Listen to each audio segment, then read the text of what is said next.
สบายดีสบายดีพ่อแม่พี่น้อง FC กันเบิดสุขคนเด้อพ่อแม่พี่น้องเอ้ยหรือว่าสิเป็น FC ทางฝั่งไทยฝั่งลาวต่างประเทศ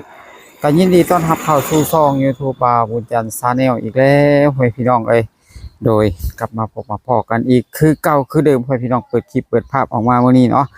ก็ดูภาพอากาศทางบ้านทางช่องพ่อแม่พี่น้องเอ้ยบรรยากาศยามเช้าๆพ่อแม่พี่น้องว่าเป็นจังไดพ่อแม่พี่น้องเนาะ ก็ฟ้าฝนกับบ่ตกหลายมื้อหลายวันแล้วให้พี่น้องเลยเนาะเพราะว่าบ้านเฮาก็อ่าทางให้ทางนาก็คือสิแห้งอันนี้ให้พี่น้องเนาะโดยก็ได้ถ่ายบรรยากาศให้ทางพ่อแม่พี่น้องเฮาได้รับชมกันทั้งหมู่บ้านโคกใหญ่ให้พี่น้องเลยเนาะตอนนี้ก็อยู่ทางหน้าเฮือนหน้าห้านของบ่าวบุญจันทร์อยู่ให้พี่น้องเนาะจังไดก็เป็นกำลังใจให้ในพ่อพี่น้องก็มาถ่ายพิธีประจำวันพ่อพี่น้องชีวิตประจำวันของบ่าวจันทร์ ว่ามีอย่างแน่ที่จะทำหรือว่าจะเฮ็ดให้พี่น้องมีไอเดียอย่างแน่เนาะโดยระดับแรกให้พี่น้องเลยสิได้ทายอันนี้ขายน้ำมันให้พี่น้องเลยโดยสบายดีน้องคนหน้าสบายดีน้องคนหน้าขายน้ำมันบ่ลูกขายน้ำมันได้จะกวดมานี่หนึ่งโอ้สี่โอ้ขายดีฮอด9 ขวดพุพ่อแม่พี่น้องเลยมาดูราคาน้ำมันพ่อแม่พี่น้องเนาะแต่ละขวดเนาะพ่อแม่พี่น้องว่าเฮาขายซ้ำใดพ่อแม่พี่น้องเลยขวดหัวเสือใหญ่พ่อแม่พี่น้องเฮาขาย60,000กีบพ่อแม่พี่น้องเลยเต็มขวดเลยเนาะโดยเต็มขวดอันนี้อยู่ขอประมาณลิตรกว่าพี่น้องเอาขาย60คือกันน้ำมันโซล่านี่มันสิแพงกว่าพี่น้องด้วยเป็นน้ำมันรถไถเนาะ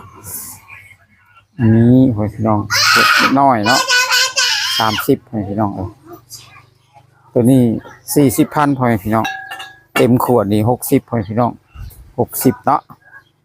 ถ้าพ่อแม่พี่น้องท่านใดสนใจเนาะอยากจะได้น้ำมันไปใส่รถหรือว่าไปใส่จักรดูดน้ำหรือว่าไปใส่จักรตัดไม้พี่น้องเลย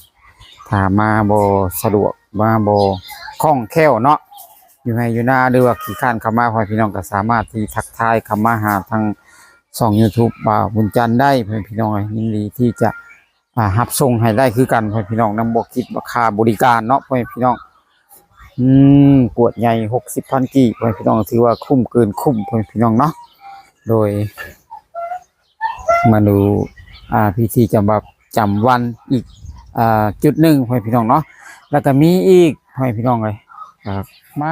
พี่น้องมาเกาะน้ำแข็งหรือว่ามาหายน้ำแข็งน้ำกันเนาะก็ได้ที่น้ำแข็งมาอันนี้จะเป็นที่ว่าชีวิตประจำวันรายที่2พี่น้องเลยเพราะว่าเขาแต่ละมื้อกับมีงานมีการเฮ็ดคู่มื้อพี่น้องเนาะอันนี้ก็สิเป็นงานอีกงานหนึ่งพี่น้องก็คือจะเป็นไอเดียอีกงานหนึ่งเนาะสีน้ำแข็งมาใหม่ๆมากอกส่งจากพันไม่ค่าน้ำแข็ง10,000นะโดยถุงมึกใหญ่เนาะพุ่นอะ2 โลยังโอ้2 โลกว่าพี่น้องถุง2 โลกว่าพี่น้อง10,000กีบถุงนึงเนาะเพลงคักชื่อบ่เราเคยชื่อคุณบ่อยู่อันขัวบ่ติเพลงเพิ่นคักเจ้านี่เนาะเพราะว่าใส่คักแม่นนานเปื่อยเพราะว่ามันหูมันน้อยมันตันเหมือนกับมันตันเนาะตัน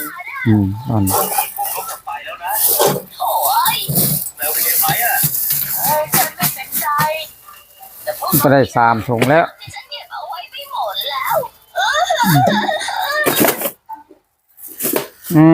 เสตักแล้วก็เอาไปเสไว้ตู้ฟิตพี่น้องเพราะว่าย่านมันละลายไวเนาะ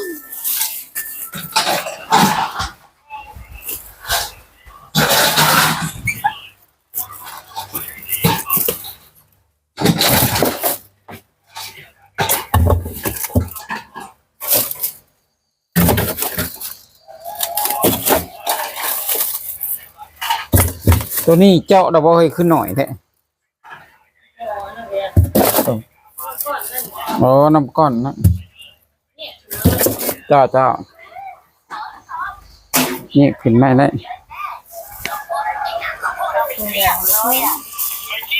บ่พอบ่ทั้งที่หลายตัวนี่พอดีกระเทินเนาะ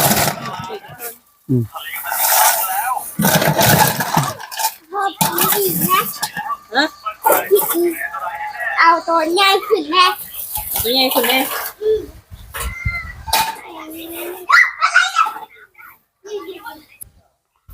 มาเบิ่งไอเดียอีกอย่างหนึ่งพ่อแม่พี่น้องแล้วก็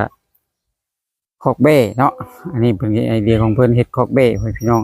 ก็อ้อมขึ้นสูงพ่อแม่พี่น้องถ้าพ่อแม่พี่น้องท่านใดเนาะอยากจะเลี้ยงสัตว์หรือว่าเลี้ยงเบ้เลี้ยงไก่พ่อแม่พี่น้องก็ขอให้เฮ็ดแบบนี้เด้อพ่อแม่พี่น้องมันปลอดภัยดีเนาะอันนี้คอกเบ้ของบ่าวบุญจันทร์พ่อแม่พี่น้องไอ้แม่น้องคนหน้าเพิ่นเฮ็ดไปกับบ่าวบุญจันทร์เฮ็ดเนาะพ่อแม่พี่น้องใส่ตานางพ่อพี่น้องนี่30 40 60 เมตรพอดีพ่อพี่น้องเนาะเพราะว่าที่จะล้อมรั้วเนาะเพราะว่าเราก็ต้องขังเบ้ไว้ในนี่พ่อพี่น้องชื่อเบ้มาปล่อยพ่อพี่น้องหรือว่าเป็นเพาะพันธุ์เนาะเลี้ยงได้หลายปีแล้วพ่อพี่น้องก็ถือว่าโอเคคุ้มค่าพ่อพี่น้องเนาะโดยถ้าพ่อพี่น้องท่านใดสนใจอยากจะเลี้ยงเบ้เลี้ยงแพะพ่อพี่น้องก็สามารถที่จะเลี้ยงได้พ่อพี่น้องถ้าใครมีเดินละนิดละน้อยพ่อพี่น้องเนาะนั่นนี่แม่พันธุ์เบ้พ่อพี่น้องเลยพูนนะนี่เป็นแม่พันธุ์ที่กลางพ่อพี่น้องแค่พันธุ์กลางเนาะเพื่อเป็นแม่ใหญ่พ่อพี่น้องแม่ใหญ่อันนี้เพิ่นได้ลูกน้อยพ่อพี่น้องได้ตัวเดียวพ่อพี่น้องเลยแม่ละโตเนาะ3 เมตรได้บ่แล้วพ่อพี่น้องเลยแม่ละโตเนาะถือว่าในสุดนี้นี่ก็ถือว่าโบราณเห็นว่าเบ้เห็นบ่ถ้าพ่อแม่พี่น้องท่านใดเนาะสนใจอยากจะเลี้ยงเบ้พ่อพี่น้องก็ทักทายเข้ามาสอบถามบ่าวบุญจันทร์พ่อพี่น้องเลยก็ว่าการเลี้ยงเบ้นี่เป็นจังไดพ่อพี่น้องหรือว่ารักษายากบ่ง่ายบ่พ่อพี่น้องโทรมาถามได้หรือว่าทักเข้ามามิ่นเข้ามาได้พ่อพี่น้องเลยอยู่ในคลิปบ่าวบุญจันทร์พ่อพี่น้องเนาะโดยเพราะว่าบ่าวบุญจันทร์นี่ก็เลี้ยงมาหลายสุดแล้วพ่อพี่น้องอันนี้ซื้อมาใหม่พ่อพี่น้องก็ได้3 ปี 4 ปีผ่านมาพ่อพี่น้องเลยเพราะว่าสุดก่อนเฮาขายยกไปเบิดแล้วพ่อพี่น้องเนาะหัวใจนั่นแหละหลังจากที่ว่ามันเคยกินข้าวพ่อพี่น้องเด็กแต่ครั้งแรกมันก็สิบ่กินพ่อพี่น้องเนาะพอเลี้ยงต่อมามันก็คุ้นเคยที่กินข้าวเฮาก็สิขายโลออกไปพ่อพี่น้องข้าวสุดใหม่เข้ามาอีกพ่อพี่น้องเนาะอันนี้เป็นสุดใหม่พ่อพี่น้องสุดที่2แล้วพ่อพี่น้องที่พ่อก็หน้าโลกไปเนาะที่เอาเข้ามานี่ก็พันนี่ก็ดีอยู่พ่อพี่น้องบางนายนะบอกอันนี้เป็นตัวแม่ซื้อแล้วก็ว่าได้งามบ่ลูกเด็กงามถ้าเฮาตั้งใจใส่พ่อพี่น้องเลยได้ของเบ้นี่ก็ไล่ดีกว่างัวเลยพ่อพี่น้องเพราะว่าเฮาบ่ได้เกี่ยวยุงเกี่ยวหญ้าบ่ได้เก็บฟางไว้ให้พ่อพี่น้องว่ามีแต่ปล่อยตามธรรมชาติเวลาเฮาขังเฮาก็หางาไม้งาตอกหรือว่าไปกระทงกระทินพ่อพี่น้องเรือใบตะไคร้เนาะ